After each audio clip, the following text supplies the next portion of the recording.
Over 24 Washington Huskies have entered the transfer portal since the end of the 2024 season that ended with a Sun Bowl appearance and a 6-7 record in the first year of the Jedd Fisch tenure. In this video, I'm going to break down all of those players who have committed to their next program where they'll play for the 2025 season.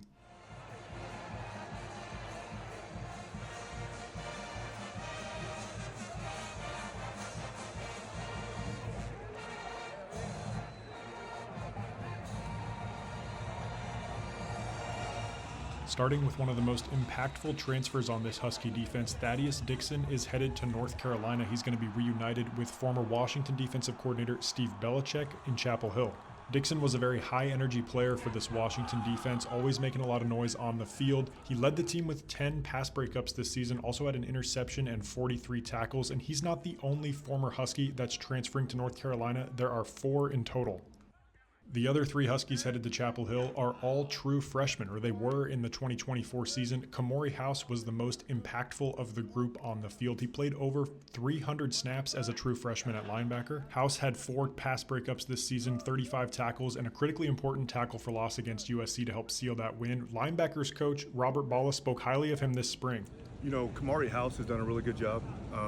He should be in high school right now, and he's done a really good job of understanding what we asked him to do, either fundamentally, technically, schematically, and so he's been a bright spot for us this spring, and I think he's going to have an opportunity to get on the field a lot earlier in his career.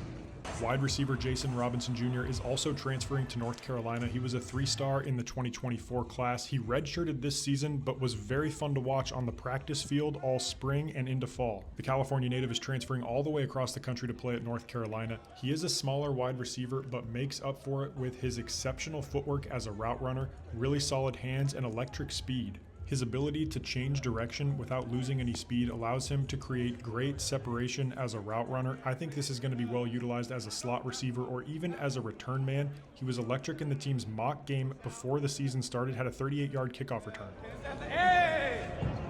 Safety Peyton Waters is the 4th Husky transferring to North Carolina. He was the top-rated player in the 2024 recruiting class, a 4-star from California.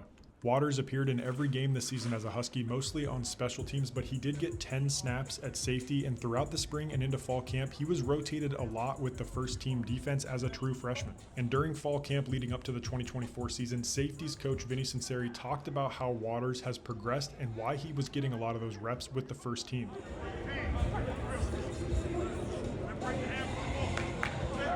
I've liked how he's gotten better every single day and that he's trying and learning from his mistakes.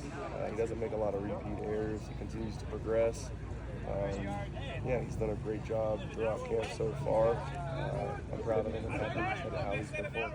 Redshirt freshman cornerback Jordan Shaw is transferring to Texas A&M. This is another highly impactful player that the Husky defense is losing going into 2025.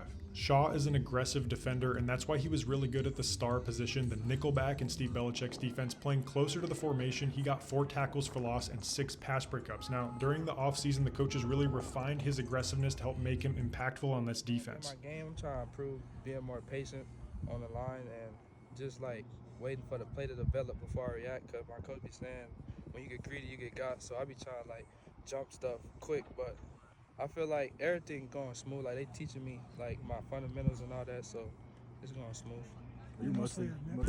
Having patience at that position is critical. I think Shaw had that as a redshirt freshman last year. That's why he's going to be impactful at Texas A&M. That leads me to the next cornerback transfer. Elijah Jackson is headed to TCU.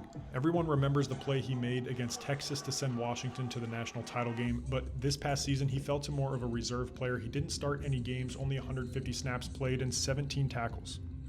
Wide receiver Keith Reynolds is transferring to Miami, Ohio. He was a redshirt freshman last season. He's going to have 3 years of eligibility remaining. He had 5 catches for 35 yards as a receiver, but most impactful as a kick returner. He returned 14 kickoffs in 2024 for 309 yards with a long of 50. He averaged 22 yards per kick return. Minnesota is picking up a couple of former Huskies in the transfer portal. One of them is Cameron Davis, the team's 3rd leading running back in 2024. He's going to be a 7th-year senior. He's got over 1,000 rushing yards with 15 rushing touchdowns in his career.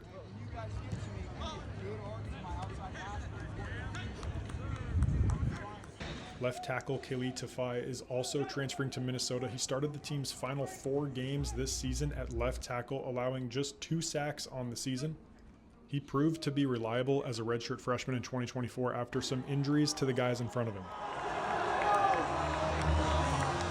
Jaden Wayne is one of 3 Huskies to transfer to Cal this offseason. He's a Seattle area native that went to Miami, Florida his freshman year, transferred to Washington before the 2024 season. He's headed to Berkeley along with Tristan Dunn, a safety from Washington, and long snapper Caleb Johnston is also transferring to the ACC to play at Cal.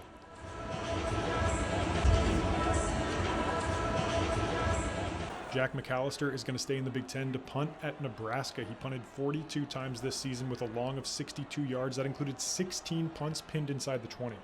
Edge rusher Lance Holtzclaw is transferring to Utah with 2 years of eligibility remaining. He competed in a really crowded edge room at Washington this season. He only had 8 tackles on the year, but had the critical sack against Miller Moss and USC to get the win in November for Washington.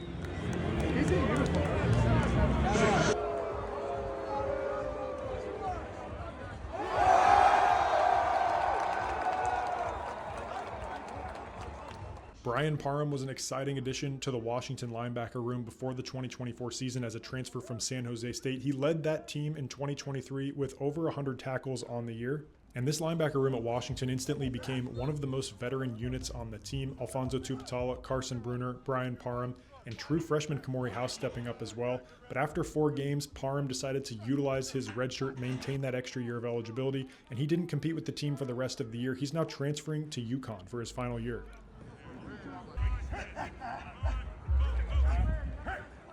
Safety Justin Harrington is also transferring. He's headed to West Virginia for his final year of eligibility. He transferred to Washington from Oklahoma before this season, joining the team before fall camp. He had just 3 tackles, played limited snaps at safety, mostly used on special teams. Also in the reserves on the depth chart, cornerback Curly Reed is transferring back to his home state. He's going to play for Louisiana. He initially committed to Louisiana Tech, but later announced on social media that he was going to Louisiana. He played in just 1 game at cornerback this season for Washington. A couple of edge rushers transferring. Maurice Himes is going to Idaho. Again, this was a really deep edge room at Washington this season.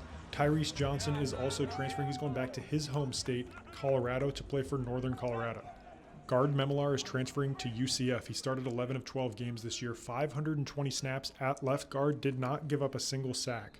And Royce Cleveland, interior offensive line, is transferring to UC Davis. Washington plays them week 2 next season. And if you enjoyed this video, please be sure to subscribe to this channel for a continued up-close look at the Washington Huskies and more college football content. And also let me know in the comments what other kinds of Washington Huskies coverage you'd like to see as the 2025 season approaches. Transfer portal's winding down, but it's recruiting season. Spring practice set to get going in March and April. Big Ten Media Days this summer, all leading up to the 2025 season.